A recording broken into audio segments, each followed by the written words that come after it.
Hi everyone, this is Kevin Burnotts of Doc Beer Nuts Development. We're going to look at a GMT P500 game called The Lion of Judah. It is by Javier Romero, who's done other games like the Spanish Civil War, among others. And relatively moderate to low complexity game, includes standard components. Right now we're looking at 2 to 3 different scenarios. The first scenario is the Italian invasion of Ethiopia in 1935, and then there's the Commonwealth liberation in 1940, and we're actually looking where the result of the 1935-1936 scenario can impact the setup of the 1940-1941 scenario. Basically, the better the Italians do, the less Ethiopian guerrillas will be there in the later scenario, for example. So let's look at how the 1935-1936 scenario plays out. So in the beginning you have basically two fronts. In the northern front you have the strongest Italian forces coming from Eritrea, but you also have the majority of the Ethiopian tribes and the more difficult terrain. Specifically, there's two ambas, or mountaintop strongholds, and these are important hexes because they're each worth 6 victory points, and the Italian tactical victory is 12. So if the Italian takes those and has no other negative victory points, then they will achieve a tactical victory. So this encourages the Ethiopian player to really make a fight for these hexes and potentially make sure that the Italian loses steps. And because the more steps the Italian player loses, the more negative victory points they will incur for that. In the south, coming from Italian Somaliland, is a weaker Italian force, but they also face a small number of tribes. That's also poor defensive terrain. However, there are no real victory points in this area. None in the area shown. All the victory points in the south are a little bit above this graphic. There are victory points. You get 1 victory point for killing an Ethiopian leader, but that is often harder or easier said than done, especially in the south, where the Italians just don't have a lot of combat strength. It's especially true that noting that there's no socks in this game. So if the Italians don't keep a solid line, they risk having the Ethiopians sort of run behind them and cause havoc, and they really don't want to let that happen. So sequence of play, basically fairly standard. You have an admin phase in the beginning where you get reinforcements, can motorize units, build roads, etc. And followed by an event phase, and then the first player moves and the second player moves. In this scenario, the Italian is the first player and the Ethiopian is the second player. So let's look at the north front. I skipped the first turn, which basically just consists of the Italian player moving up, maybe taking a speed bump or two. And you can see there are reinforcements that have come in at Massawa, which is the port near Asmara up north in Eritrea. And they have moved forward, and one of the key aspects of this game is supply. Basically, the supply range is 2 X's to a headquarters or 3 X's to a road. If you trace to a headquarters, then the headquarters can do the 3X path. One important thing though is you can't trace supply past an amba or adjacent to an ambex, even if you occupy that hex. So it really requires the Italian player to take those ambas if they're going to push south. So after reinforcements are placed, draw a random event. In this case it was foreign weapons. But what that does is allows the Ethiopian player to place 2 RP markers, or resource point markers, and these allow the Ethiopian player to generate column shifts, both either on attack or defense. So after the Italian player has moved, you can see they've set up a couple of attacks, 3 attacks in the north. I've designated how the HQs would support, but HQs really don't have to declare until after combat odds are revealed. You'll see that the Ethiopian units are question marks, and they are even question marks to the Ethiopian player. The Ethiopian player is not allowed to look to see what their strengths are. In addition, there's fog of war where you're only allowed to inspect the top unit of a stack. So this really means the Italian player doesn't necessarily know what the defense is going to be in each individual hex, and neither does Ethiopia in many cases.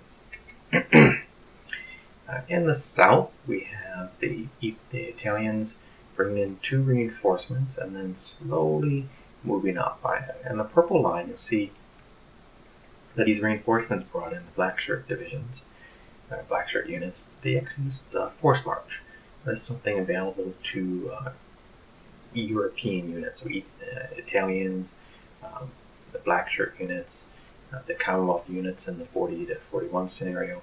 Allows them to double their movement factors, but if they move in enemy nation, so if they move in Ethiopia, for example, for the Italians, they have a risk of taking step losses. Now, following the path of the Wabis, so the asterisks, you actually can force march without having to risk losing any units or any steps. So that's why they force marched what they did. So let's look at some combat. So we're going to look at the combats in the north. So this first one, you have 2 hexes attacking the 1 Ethiopian, which when it's revealed, it's only a 1 strength unit. So the max odds are 7 to 1. They roll 4, 0 to 3, so 0 losses to the attacker, 3 to the defender, and kills the Ethiopian unit and the Italians advance. The next combat. Before the combat, the Italians decide to use an air unit to bombard. So what air units they can be used to provide supply, they can do column shifts, or they can bombard. So by bombarding, it allows the Italian unit to maybe kill a step or 2 in the hex before you calculate combat odds. However, it didn't roll well enough, so it did not have any effect. And when they review the Ethiopians, they actually have 10 strength, so that the initial odd of 37 to 10 or 3 to 1. The Italian player commits a second air unit for ground support in addition to using an HQ, so they'll have 2 shifts in their favor. The Ethiopian gets 2 shifts simply for being in an AMA, and then they also spend their resource point for a 3rd shift, so the net odds are going to be 2 to 1. The roll is a 3, which is 1 each. So the Ethiopian player doesn't mind so much because he's started to inflict step losses on the Italian player. For air units, they're not indestructible, especially this era. So for every air unit that's used, it has to roll to see if it's available the next turn. For a bombardment, if it's a 5 or 6, it basically is lost for 1 turn. All other air units just on 6. In this case, the Italian player rolls 5 for both air units, and they both will be available for next turn. So the last attack sees 2 hexes attacking this 3 units of Tafari, and the odds end up being 5 to 1, minus 1 for mountain, plus 1 for HQ supports, and that 5 to 1. The Italian player rolls well and eliminates all of the Ethiopian units with a 0-3 plus R. So the plus R is sort of a bonus attack. It's a recon attack. It allows the attacker to attack again with 1 stack of units.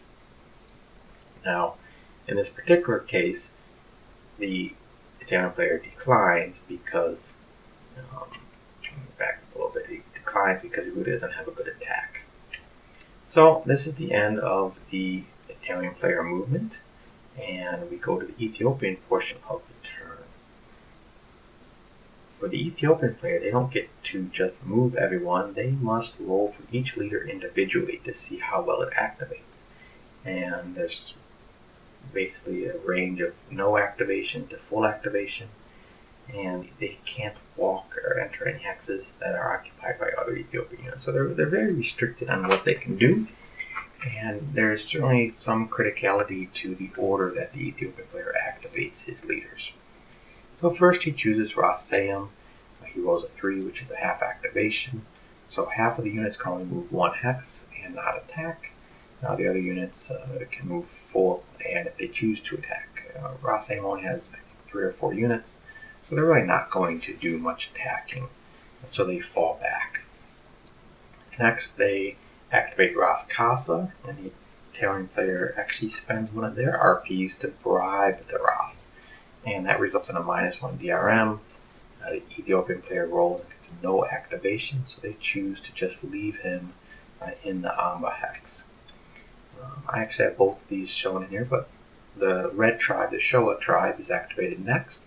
They get a full activation, and then Ras Imru rolls a 6, which generates a tactical surprise result, which basically gives full activation and a +1 DRM on any combats. So they choose to attack the adjacent SL division. The odd ended up being 10-7. You can see in the stack of Ras Imru attacking, just missing the 3-2 column. However, because the Ethiopians are, they attack primarily hand-to-hand, and they know the terrain better, the only terrain effects that apply against the Ethiopians are if they're attacking an Amba, trying to retake it, for instance, or if they're attacking across a river. In addition, if they attack from a mountain or Amba, they get a +1 DRM. So in this particular case, they're going to have a net +2 DRM because the tactical surprise and attacking from an Amba.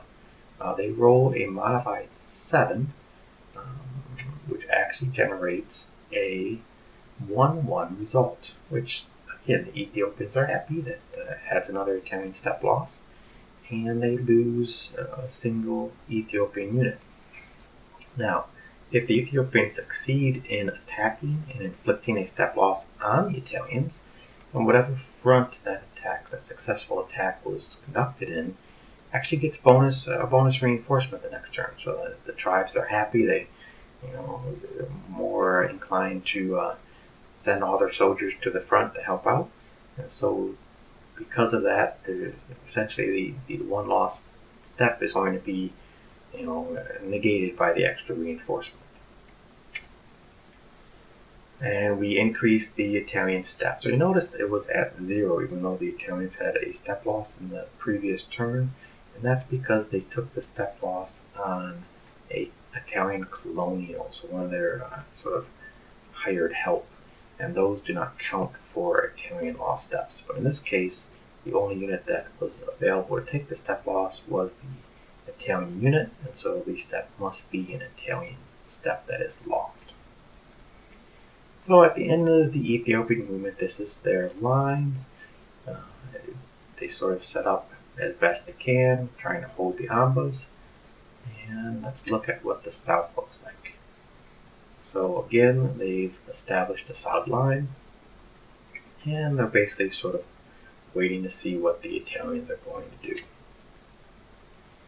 So that is where I stopped for this video, but the next video will do some more of the turn, and we'll see where else how the scenario plays out. Thank you.